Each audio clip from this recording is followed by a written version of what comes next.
ہم سب کی ذمہ داری بنتی ہے کہ ہم لوگ اپنے گریبان میں جھانک کر دیکھیں کہ کیا ہم نے اپنے پڑوسی کا حق ادا کیا یا نہیں کیا۔ ہم لوگ اپنی زندگی کے اندر دیکھیں، ہم نے اپنے محلے کے اندر رہنے والے وہ لوگ جو نان شبینہ کو محتاج ہیں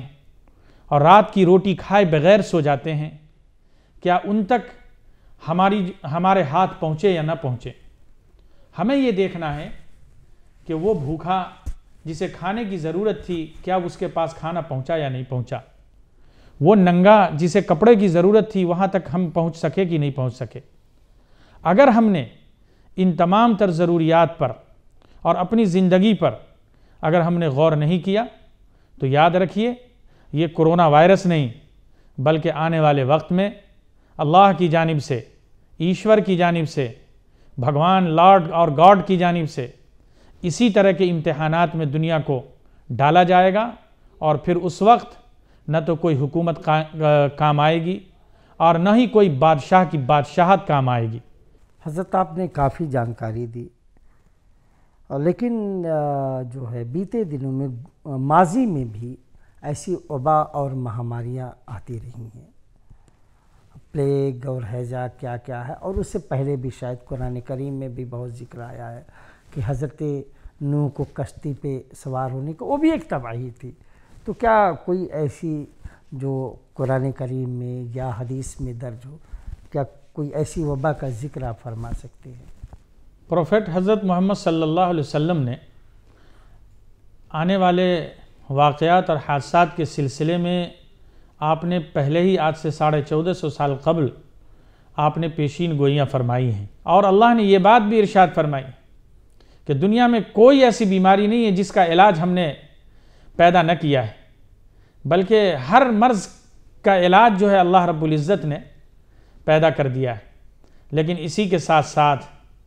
یہ بات بھی جناب رسول اللہ صلی اللہ علیہ وسلم نے ارشاد فرمائی ہے کہ ایسی بیماریاں آئیں گی کہ تم اس کا علاج ڈھونڈنے کی کوشش کرو گے لیکن تم اس کا علاج ڈھونڈ نہیں پاؤ گے۔ یعنی کہ علاج تو ہے لیکن دنیا وہاں تک ابھی نہیں پہنچ پا رہی ہے، لہذا دنیا کی ذمہ داری ہے کہ وہ کیوں نہیں پہنچ پا رہی ہے اس سلسلے میں غور و فکر کرے۔ اسی طرح سے اس سے پہلے طاعون کا مرض جو ہے وہ آیا تھا حضرت عمر رضی اللہ تعالیٰ عنہ کے زمانے میں، اور اس زمانے میں جب طاعون کا مرض آیا تو بڑی تباہی آئی، اتنی تباہی آئی کہ ایک صحابی کے بارے میں آتا ہے جن کا نام انس تھا کہ ان کے 83 خاندان کے 83 افراد تھے جو اس مصیبت کے اندر اور اس مہاماری کے اندر انتقال کر گئے تھے، وہ شہید ہو گئے تھے۔ 83 بچے ان کے انتقال کر گئے، شہید ہو گئے۔ لیکن اس وقت بھی جناب رسول اللہ صلی اللہ علیہ وسلم کی تعلیمات تھی۔ اسلام کے بارے میں یہ بات ہمیشہ یاد رکھنا چاہیے کہ اسلام جو ہے ایک مکمل نظام حیات کا نام ہے، دنیا کے تمام تر مسائل کا حل اس کے اندر موجود ہے۔ یہ دعویٰ نہیں ہے بلکہ اس کی دلیل موجود ہے۔ جب پلیگ پھیلا اور طاعون کی وبا آئی دنیا کے اندر تو اس وقت بھی پروفیٹ حضرت محمد نے جو دنیا کے سامنے پیغام پیش کیا تھا وہ یہی کہ لوگوں کو اس بات کی تعلیم دی کہ لوگوں جب اس طرح کی بیماری اور مہاماری آ جائے تو تم جہاں پر ہو وہیں پر رہنا، تم ٹریول مت کرنا، تم سفر مت کرنا، اور پھر جس علاقے کے اندر یہ بیماری ہے اس علاقے سے تم دوسرے علاقے کے اندر منتقل مت ہونا۔ یہ وہ علاج ہے جس علاج کی تعلیم آج کرونا وائرس کے اندر میڈیکل سائنس کے ذریعے اور موجودہ حکومت کے ذریعے سے دی جا رہی ہے کہ لوگوں کو چاہیے کہ وہ سوشل ڈسٹینسنگ کا پالن کریں۔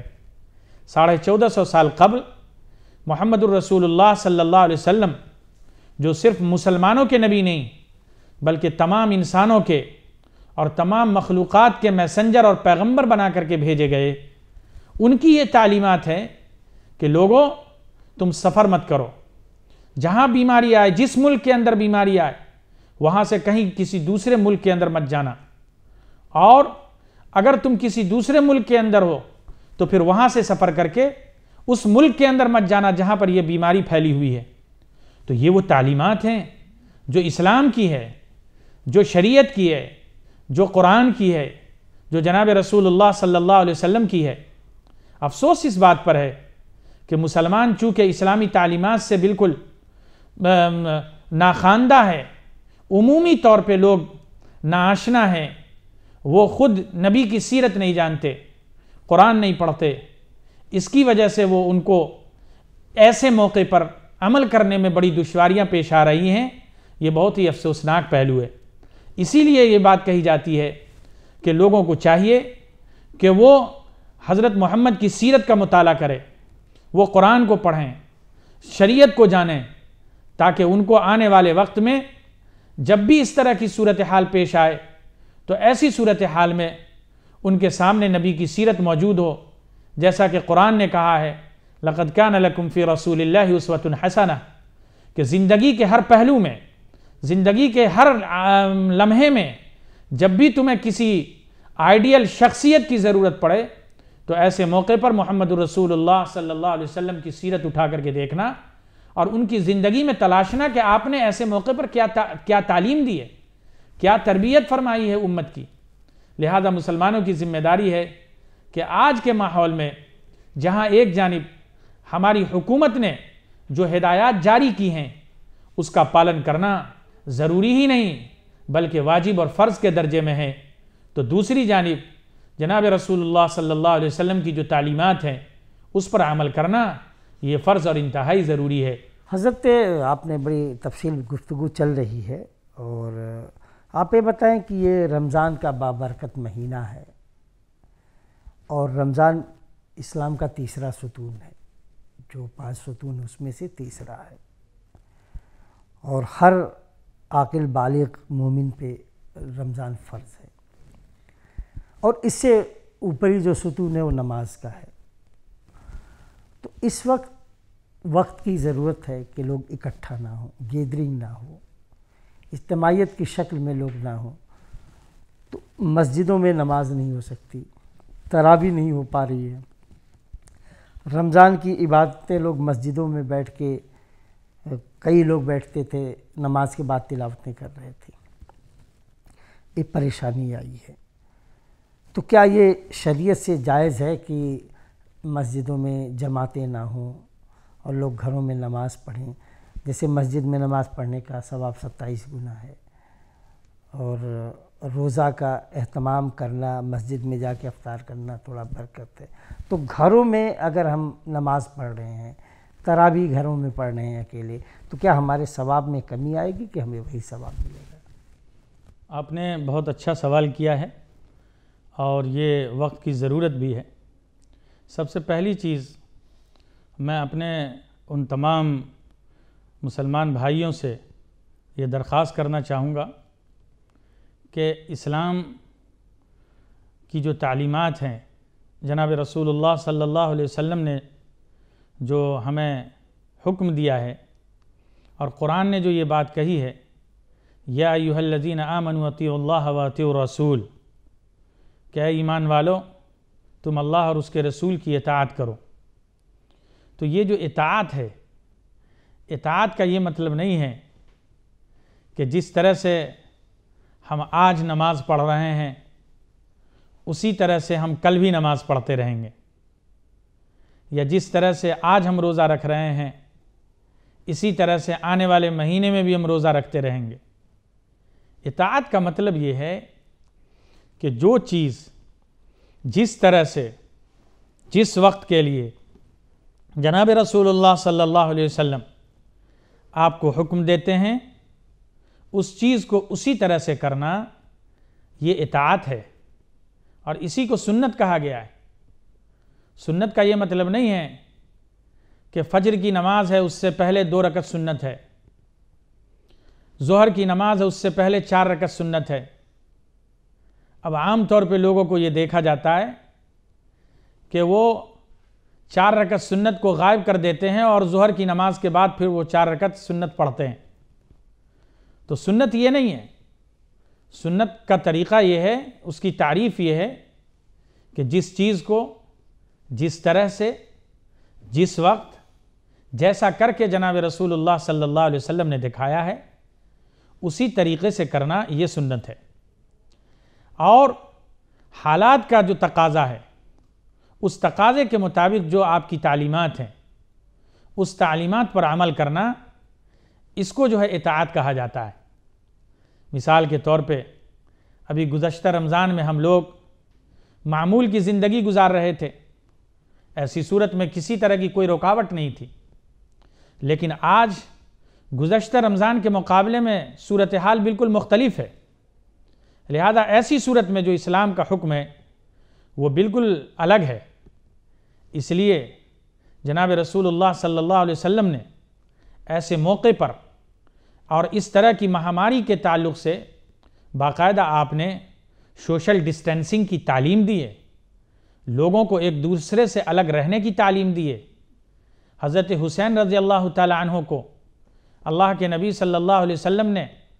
یہ بات ارشاد فرمائی تھی کہ حسین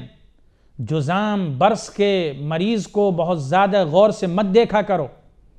اور جب بھی تم ان سے بات کرو تو ایک نیزے کے فاصلے سے بات کیا کرو۔ یہ بات کب کہی جا رہی ہے؟ 1450 سال قبل کہی جا رہی ہے، اور آج دنیا کو ان باتوں کی ضرورت ہے، لہذا ایک نیزہ، آج تو میڈیکل سائنس یہ کہہ رہی ہے کہ 1 میٹر کے فاصلے سے بات کرنا ہے، لیکن ایک نیزہ 6 سے 8 فٹ کا جو ہے ہوا کرتا تھا، کم سے کم 6 ہوتا ہے، کم سے کم 6 فٹ کا ہوتا ہے، نیزہ مطلب بھالا جی، تو نیزہ جو ہوتا ہے وہ 6 فٹ کا ہوا کرتا تھا، اور آج میڈیکل کی جو سائنس ہے وہ 1 میٹر کی بات کر رہی ہے، اب 2 کہہ دیا ہے، تو پتہ یہ چلا کہ ہم اس سے کہیں زیادہ آگے کی تعلیم دے رہے ہیں۔ اسی طرح سے آج ہاتھ کا ملانا کل کے معمول کی زندگی میں ایک سنت تھا، نبی کا طریقہ تھا، اور یہ بات کہی جا رہی تھی کہ مصافحہ شیک ہینڈ کرنے سے آپس میں ایک دوسرے سے محبت پیدا ہوتی ہے، لیکن آج اس سے منع کیا گیا ہے، اور یہ منع اللہ کے نبی صلی اللہ علیہ وسلم نے اس زمانے میں بھی کیا تھا کہ جب قبیلہ ثقیف کے لوگ آپ کی خدمت میں تشریف لائے بیعت کرنے کے لیے، تو آپ کے اس جماعت کے اندر ایک وہ آدمی بھی موجود تھا جو بیمار تھا، جس کو متعدی مرض لاحق تھا، کہ جس کی ملاقات سے ایک دوسرے کو وہ بیماری پیدا ہو سکتی تھی۔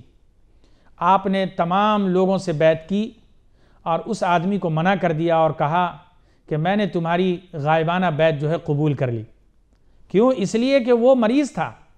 اس بات کا اندیشہ تھا کہ دوسرے لوگوں کو یہ بیماری لگ سکتی تھی اور پھیل سکتی تھی۔ تو اسلام صرف عبادات کا حکم نہیں دیتا، بلکہ عبادت کے ساتھ ساتھ انسان کی جان کی سب سے زیادہ فکر کرتا ہے،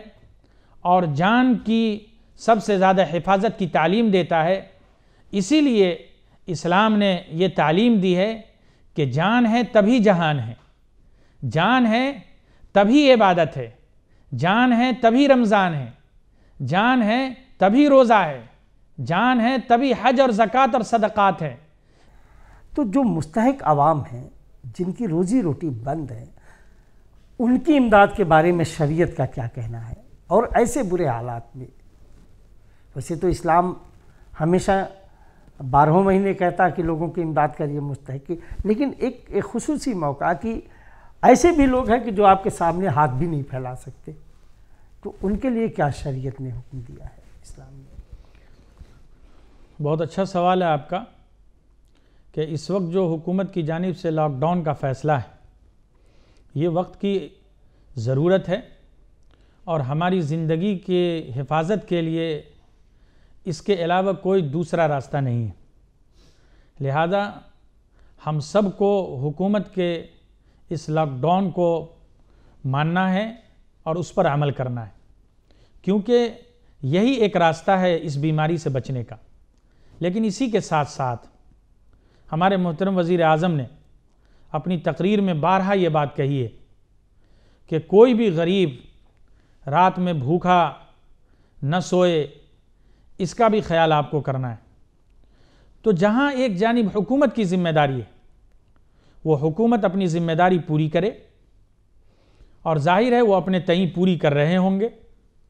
لیکن عوام کی بھی ذمہ داری ہے، اور خصوصاً مسلمانوں کی اس مبارک مہینے میں ذمہ داری ہے۔ عوام کی ذمہ داری یہ ہے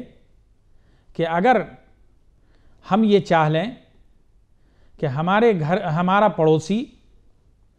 ہم ہر آدمی یہ طے کر لے کہ ہم 2 گھر کے اندر جتنے بھی افراد موجود ہیں،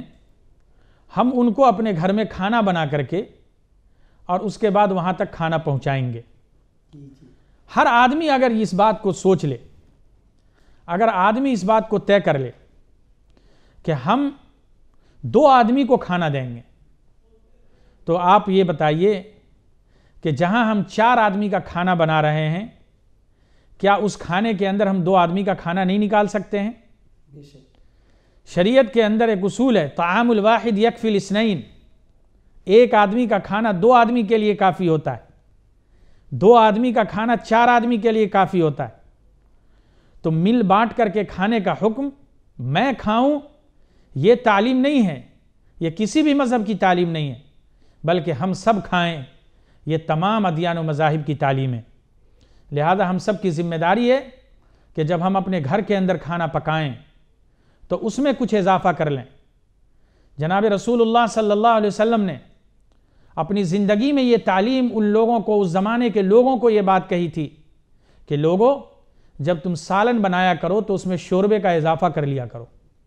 یہ بات کیوں کہی تھی؟ آپ نے یہ فرمایا کہ جب کوئی موسمی پھل آئے اور تمہارے گھر میں سب سے پہلے اگر آئے تو تمہاری ذمہ داری ہے کہ تم اپنے پڑوسی کے گھر میں سب سے پہلے اسے پہنچانا۔ یہ تعلیم اسلام کی ہے، یہ آج کی نہیں ہے، 1450 سال پہلے کی ہے، اور یہ تعلیم دیگر ادیان و مذاہب کی بھی ہے۔ لیکن آج ہم لوگوں نے مذاہب کی تعلیم کو اپنی زندگی کے بہت پیچھے چھوڑ دیا ہے، اسی وجہ سے یہ ساری پریشانی اور دقتیں آ رہی ہیں۔ دوسرا سوال جو آپ نے ہم سے یہ کیا ہے کہ بہت سارے وہ لوگ ہیں جو کل تک خود دوسروں کو دینے والے تھے، لیکن آج اس لاک ڈاؤن کی وجہ سے اس قدر پریشان ہے کہ وہ کسی کے سامنے ہاتھ نہیں پھیلا سکتے۔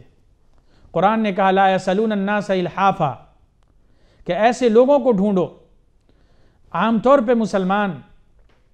رمضان کے مہینے میں زکوٰۃ نکالتا ہے، اپنی مال کے اندر سے 2.5% 40واں حصہ صدقہ اور صدقۃ الفطر نکالنے کا کام کرتا ہے۔ مسلمانوں کی ذمہ داری ہے کہ وہ ایسے لوگوں کو ڈھونڈیں جو آپ سے مانگنے کے لیے نہیں آئیں گے۔ قرآن نے کہا کہ وہ تمہارے پاس مانگنے کے لیے نہیں آئیں گے، لیکن وہ ضرورت مند ہیں، وہ منتظر بیٹھے ہیں اپنے گھر میں، وہ تمہارے پاس ہاتھ پھیلانے کے لیے کاسے گدائی لے کر نہیں آئیں گے۔ لیکن تمہاری ذمہ داری یہ بنتی ہے کہ تم ان لوگوں کو اس طرح سے ڈھونڈو جس طرح سے جنگل میں ایک نمازی وضو کرنے کے لیے پانی تلاش کرتا ہے کہ پانی مل جائے تو وضو کریں تاکہ ہم نماز پڑھیں، اور نماز کے لیے وضو جو ہے یہ ضروری ہے۔ اسلام کی تعلیم، اللہ کی تعلیم، رسول اللہ صلی اللہ علیہ وسلم کی تعلیم یہ ہے کہ ہم مستحقین کو ڈھونڈیں اور تلاشیں، اور جب تلاشیں گے تو وہ لوگ ملیں گے، اور پھر ان تک جا کر کے ہم اپنی امداد، خواہ وہ زکوٰۃ کی شکل میں ہو، صدقات کی شکل میں ہو، فطرات کی شکل میں ہو، عطیات اور امداد کی شکل میں ہو، ہم ان تک جا کر کے پہنچائیں۔ اور ایک بات اور میں صاف کر دینا چاہتا ہوں کہ کسی بھی آدمی کو دیتے وقت یہ کہنے کی ضرورت نہیں ہے کہ یہ زکوٰۃ میں دے رہا ہوں، بلکہ دل میں نیت کریے، لیکن اسی کے ساتھ ساتھ سامنے والے کی دل جوئی کرنا، ان کے دل کو اطمینان پہنچانا اور سکون دینا، یہ سب سے زیادہ ہم لوگوں کی ذمہ داری ہے۔ لہذا ہم سب کے اوپر یہ یہ ہم سب کے لیے انتہائی ضروری چیز ہے کہ ہم ایسے مستحقین کو اگر ڈھونڈنے لگیں تو پھر یاد رکھیے ہمارے اس ملک کے اندر کوئی بھی آدمی غریب اور مجبور بھوکا نہیں سوئے گا، اور جب ایسا ہوگا تو پھر ہم اپنے اس ہندوستان کو، ہم اپنے اس وطن عزیز کو دوسرے ممالک کے اندر اور دنیا میں اسی طرح سے خوبصورت بنا کر کے پیش کریں گے، اور لوگ ہماری مثال پیش کریں گے کہ اس ملک کے اندر، ملک ہندوستان میں لوگوں نے اپنے اخلاق کا مظاہرہ ایسا کیا کہ وہاں پر کوئی بھی آدمی بھوکے نہیں سوتا ہے۔ یہ وقت کی اہم ترین ضرورت ہے۔ حضرت مولانا شکریہ آپ کا۔ ناظرین، ابھی ہمارے ساتھ تھے حضرت مولانا محمد ارشد ندوی صاحب، امام مجیدیہ مسجد مانسنگ روڈ نئی دلی، اور تمام انہوں نے اہم جانکاری دی وبا کے بارے میں، شریعت کے نظریوں کو پیش کیا، اسلامک نقطۂ نظر سے وبا میں کیا احتیاط رکھنی چاہیے، ہماری حکومت نے جو ہمارے لیے لا اینڈ آرڈر بنائے اس پہ کیسے عمل کرنا چاہیے، بڑی طویل جانکاری دیا۔ ناظرین، ہمیں یقین ہے کہ آپ نے ان کی تمام باتوں سے استفادہ حاصل کیا ہوگا۔ انشاءاللہ اگلے ایپیسوڈ میں پھر ملیں گے، تب تک کے لیے خدا حافظ۔